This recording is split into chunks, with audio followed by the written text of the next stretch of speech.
Hidup di sebuah negara yang cukup sangat kaya raya dari sisi sumber daya alamnya, tapi kita malah menjadikan nasi sebagai Makan nasi keputusan politik, romantisasi pangan alternatif tanpa memahami konsekuensinya. Ubi dan singkong sering disebut sebagai pangan alternatif selain beras. Secara ekologi, keduanya relatif ramah dan bisa tumbuh di hampir semua wilayah Indonesia.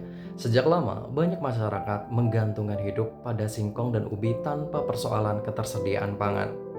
Namun ketika ubi dan singkong didorong sebagai pangan pokok harian setara nasi, persoalan tidak berhenti ditanam. Proses pengolahan pasca panen justru menjadi tantangan utama baik dari sisi waktu, tenaga maupun risiko. Singkong mentah mengandung senyawa penghasil sianida, terutama glikosida sionagenik seperti leonamirin dan lotaustralin. Saat singkong dikupas, dipotong, atau ditumbuk, senyawa ini bisa melepaskan hidrogen sianida atau HCN yang bersifat racun. Karena itu, singkong tidak boleh dikonsumsi mentah dan harus diolah dengan benar. Salah satu bentuk olahan singkong sebagai pengganti nasi adalah gaplek. Prosesnya dimulai dari singkong yang dikupas, direndam, dipotong, lalu dijemur di bawah terik matahari langsung. Penjemuran ini harus benar-benar panas dan kering. Jika matahari kurang terik atau cuaca lembab, gaplek gagal kering sempurna. Gaplek akan jamuran, menghitam, berubah rasa jadi pahit, kualitas menurun dan meningkatkan risiko keracunan. Artinya selain memakan waktu dan tenaga, proses gaplek sangat bergantung pada cuaca. Faktor yang sulit dikendalikan rumah tangga. Setelah jadi gaplek pun, singkong belum langsung jadi nasi, masih perlu tahapan lanjutan sebelum layak konsumsi. Proses ini membutuhkan ketelitian tinggi, waktu panjang, dan energi tambahan, mirip dengan pengolahan nasi jagung tradisional. Di antara singkong dan jagung, ada sagu yang sering diangkat sebagai pangan paling alami dan lestari. Padahal secara teknis, sagu bukan tanaman panen berulang. Untuk mendapatkan pati sagu, satu batang pohon sagu harus ditebang, sementara pohon tersebut tumbuh bertahun-tahun sebelum siap panen. Jika konsumsi sagu bersifat lokal, terbatas, dan berbasis adat, dampaknya relatif terkendali. Namun jika sagu didorong sebagai pangan pokok massal tanpa sistem budidaya dan regenerasi yang ketat, tekanannya akan langsung terasa di hutan. Tekanan ini bukan berbentuk sawah, tapi deforestasi bertahap.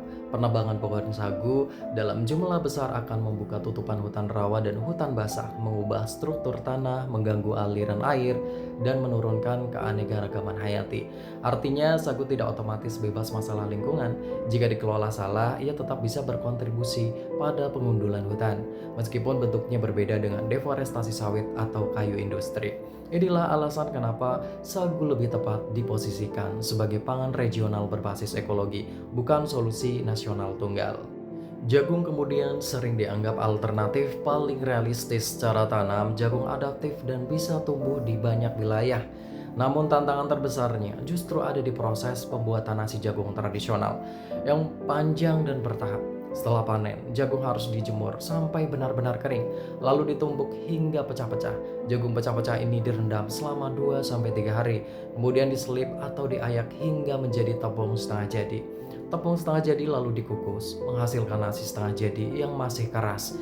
Nasi keras ini disiram dengan air mendidih hingga jadi nasi aron, lalu harus dikukus kembali sampai matang, pulen, dan tidak perah atau keras. Artinya proses berlapis ini membutuhkan energi besar, waktu lama, dan bahan bakar lebih banyak, baik gas maupun kayu bakar.